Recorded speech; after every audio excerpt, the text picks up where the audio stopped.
在这个世界里，富人连走路都慢条斯理，生怕被人看出着急的样子显得掉价。威尔反应过来，猛然刹住脚步。刚刚暴富的他还没适应新身份，他学着上流阶级的样子踱进酒店，随手包下最贵的套房。结账时只是漫不经心亮出手腕，服务员用扫码器轻轻一贴，2个月的寿命瞬间被划走，他也丝毫不在意，因为他的时间多到令人发指。原来在未来世界，时间成为了唯一的交易货币，如果手腕上的倒计时清零，也就代表着寿命走到尽头。在这个疯狂的时代，躺平成了奢侈品，所有人的遗传基因都被设定在25岁，不管活了多久，依旧能够容颜不老。但代价是必须不断赚取时间才能活下去。在这里，穷人连躺平的资格都没有，他们每天一睁眼就要拼命工作，赚取的时间只够勉强撑到第二天，真是朝花夕拾，还朝不保夕。早晨花了，晚上都不一定能拾回来。威尔和母亲穷得叮当响，今天还是威尔母亲50岁的生日，可他昨晚加班换来的香槟甚至都来不及打开，因为他们连庆祝的时间都没有。再不出去工作，倒计时就要撑不过今天。母亲硬是挤出了半小时让威尔吃饭，威尔飞奔离去。穷人的习惯刻在骨子里，他每一秒都不敢浪费。然而刚出门他就发现物价又涨，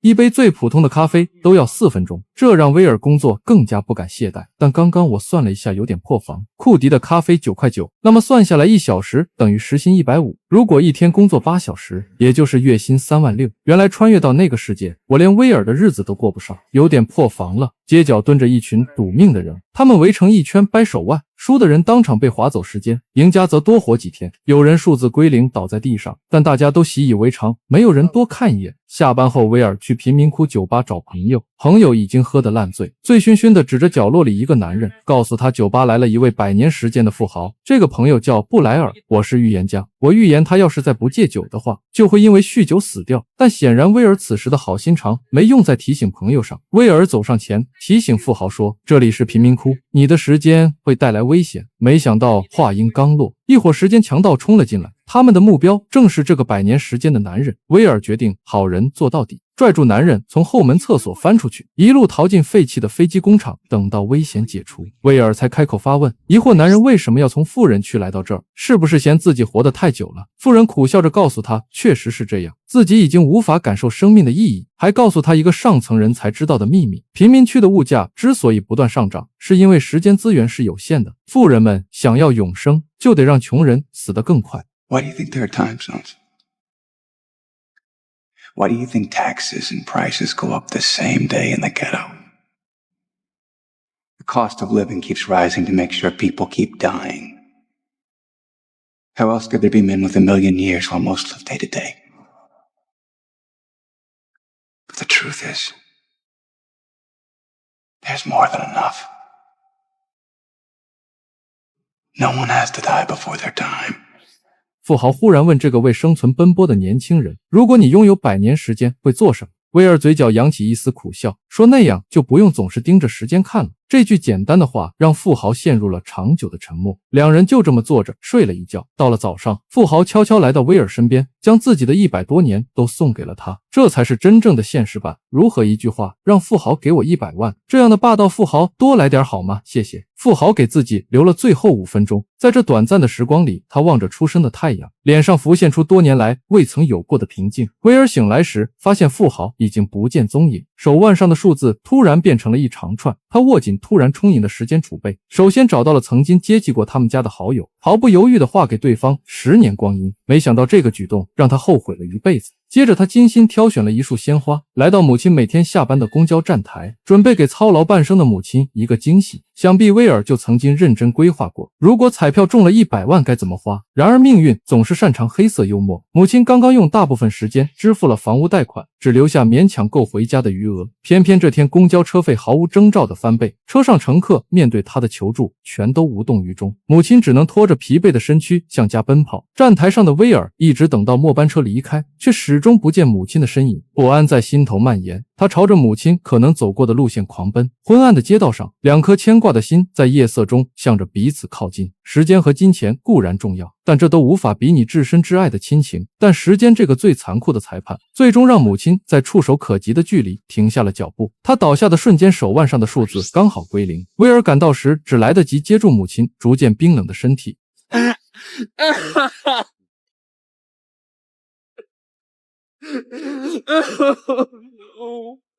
妈妈，宝宝。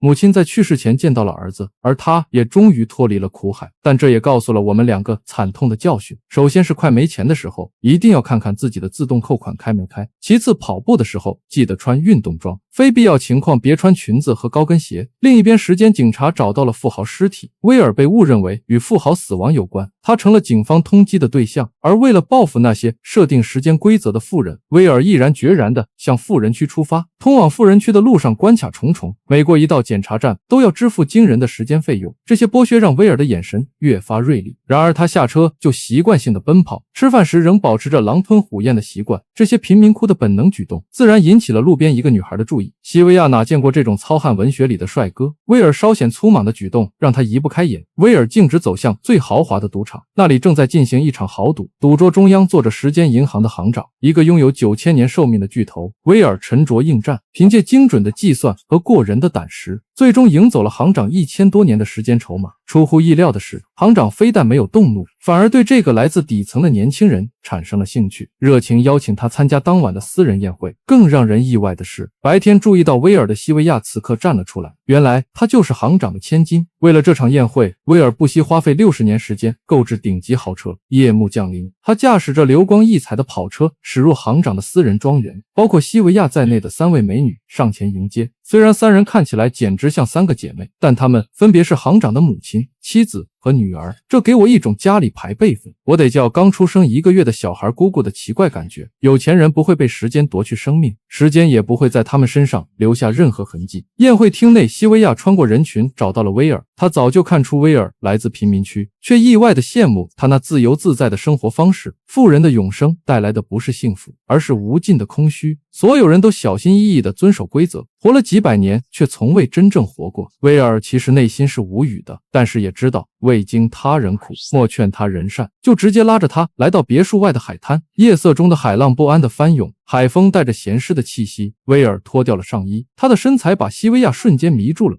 What are you doing? You don't go in. You're insane. You have this in your backyard. You never go in. And I'm insane. What are you waiting for? 说完，他突然冲向大海，在浪花中向西维亚伸出手。这个从小被规则束缚的富家千金，第一次感受到了冲破桎梏的冲动。他跟着跃入海中。I don't know you. We could change that. I get it. You're out here, all alone, with a stranger. Can't be too careful. Maybe you can. 冰凉的海水包裹着身体，前所未有的自由感让2颗年轻的心越靠越近。这一幕，俊男靓女对我的眼睛真是友好。当他们湿漉漉地回到宴会厅时，没想到时间管理局的探员破门而入。面对警方的质问，威尔如实讲述了富豪自愿转让时间的经过，但没人相信会有人放弃永生，更不相信富人会把时间送给穷人。探员当场扣除了威尔所有的时间储备，但为了走程序，给他留了2个小时。威尔不甘心就此认命，他奋起反抗，挟持西维亚冲出重围，驾驶那辆价值60年寿命的跑车疾驰而去。跑车一路上风驰电掣，让他们最终逃过了警察的追击，却没想到在通往贫民区的路上遭到埋伏，时间强盗袭击了他们。等2人醒来时，西维亚的1000年时间储备已被洗劫一空，手腕上的倒计时只剩下最后30分钟。死亡从未如此迫近。威尔带着西维亚向好友那里狂奔，但没想到开门的竟然是好友的妻子。不要刀我这个预言家啊！ Burrell! Burrell, open up, it's Will! Where's Burrell? He's dead. Dead. You gave him a decade. Drank himself to death with 9 years on his clock. Jesus Christ. 焦急万分的2人注意到西维亚的耳环上面是一颗非常大的钻石，2人立马来到首饰店想卖掉。 I'll give you 2 days for them. They're diamonds. You can take the 48 hours so you can be a pretty corpse. We'll take it. 看来无论在哪个世界，黄牛都让人恨得牙痒痒。两个人终于短暂地脱离了危险。威尔拨通了行长的联系方式，提出用西维亚交换1000年的时间储备，并把这笔时间直接转入贫民区的时间救济银行。电话那端陷入长久的沉默。行长在权衡利弊，让如此巨额的时间流入底层，很可能会动摇整个时间制度的根基。另一边，等待回复的夜晚，两人在废弃的仓库里促膝长谈。西维亚第一次向人袒露心声，威尔发现这个看似娇贵的千金，内心竟如此柔软纯粹，而西维亚也喜欢上这种刺激的生活。他们十指相扣时，时间在掌心流转。虽然此时的威尔没有鬼火，也没烫黄毛，但是在行长父亲那里和黄毛也没区别了。第二天，他们发现时间并没有打过来，威尔决定放西维亚离开，他将一把手枪塞进他手中，作为最后的保护。两人都知道这一别可能就是永诀。西维亚突然轻身向前，在威尔唇上留下一个深深的吻。好，求3天速通情侣关系教程。随后，西维亚质问父亲为何如此冷血。就在这时，埋伏的时间警察突然出现在威尔身后，情急之下，西维亚扣动扳机，子弹射中了警察。这个举动让他也难逃罪行，索性就和威尔一起抢夺警察的时间。然而，执法者来贫民窟都不会带很多时间，威尔反而给了对方一些时间，让他能安全离开。从此，这对亡命鸳鸯开始了他们的抗争之路。西维亚在见识到社会的不公后，选择了和威尔一起劫富济贫，让上层得到应有的报应。远处最后一缕阳光映在地平线上，电视屏幕上滚动播放着两人的通缉令。他们知道这场战争才刚刚开始。车内弥漫着淡淡的香气，原来这是一个有着香气的晚上。两人紧握的掌心里渗出细密的汗珠。这段时间的逃亡生活让威尔和西维亚配合得越来越默契。凭借着西维亚对富人区的熟悉，他们成功袭击了几家时间银行，获取了大量时间储备。这些抢来的时间，两人并没有占为己有，而是把一分不留地分给了贫民区的人。他们大多数都流离失所。威尔亲自将部分时间存入救济银行，看着那些濒临死亡的人们重新获得生命。然而，这样的善举也引来了更严密的追捕。某个夜晚，两人正在临时栖身的酒店里休息，恋爱还是要谈的，对不对？但此时的警察也悄悄摸了过来。好在威尔始终保持着警惕，在警察破门而入的瞬间，他拉着西维亚从窗户一跃而出。凭借着对贫民区错综复杂地形的熟悉，通过屋顶小巷成功摆脱了警察。但渐渐的，他们发现一个残酷的现实：他们一致救济穷人的后果，只是让贫民区的物价不断提高而已。37%的利率简直恐怖如斯啊！什么时候存款利息能这样？上层人始终掌控着下层人的生存，这种徒劳的抗争让两人陷入了迷茫。就在两人一筹莫展之际，西维亚提出了一个大胆的计划。他知道父亲的总部金库里存放着近100万年的核心时间储备，只要能夺取这笔时间，就能彻底动摇整个时间体系的根基。真是好女儿啊！我们的小黄女士也应该和西维亚学学，人家这女儿当的，至少还给自己留下了个好口碑。西维亚假装向父亲服软认错，威尔则乔装成保安混入总部。当西维亚吸引所有人注意时，威尔成功潜入了金库，那里的时间足够让整个贫民区的人活上几辈子。就在他们准备离开的时候，行长冷静地告诉他们 You might upset the balance for a generation. 2. But don't fool yourself, in the end nothing will change. Because everyone wants to live forever. They all think they have a chance at immortality, even though all the evidence is against it. The truth is, for a few to be immortal, many must die.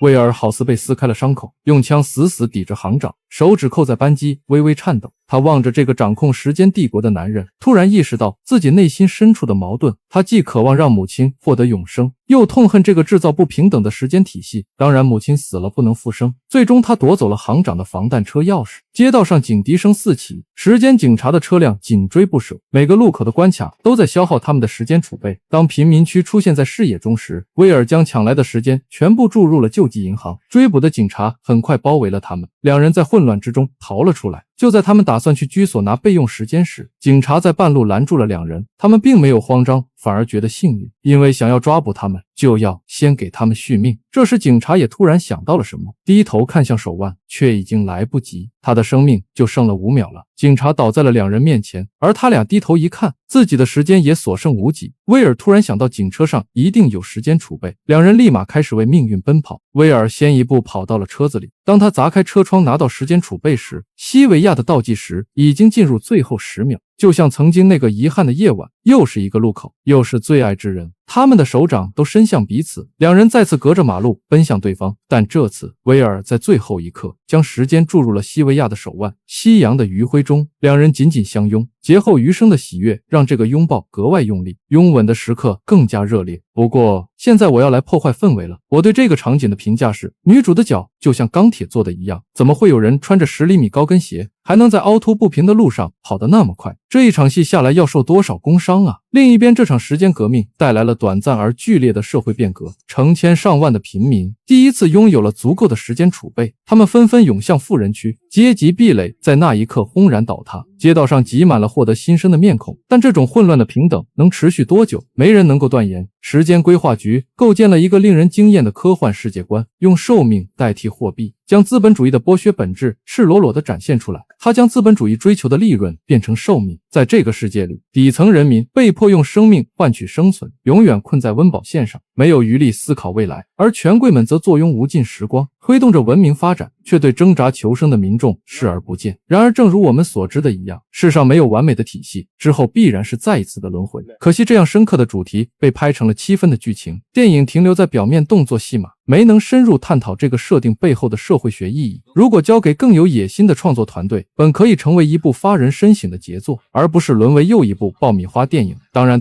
场面话说完了，但是我看的时候还是觉得很爽的，毕竟谁不愿意看一对又有颜又有胆的大盗劫富济贫，一边拯救世界一边谈恋爱。不过好的科幻作品应该像一面镜子，照出现实的荒谬。当我们把电影中的时间货币替换成现实中的金钱，就会发现这个看似荒诞的设定其实离我们并不遥远。每个为房贷车贷疲于奔命的现代人，何尝不是在用生命换取生存？本牛马有点把自己说难受了。或许在某条时间线的未来，会有人重新发掘这个题材的潜力，拍出它应有的深度。但这部电影至少给我们留下了一个值得深思的问题：如果生命真的被明码标价，你会怎么活？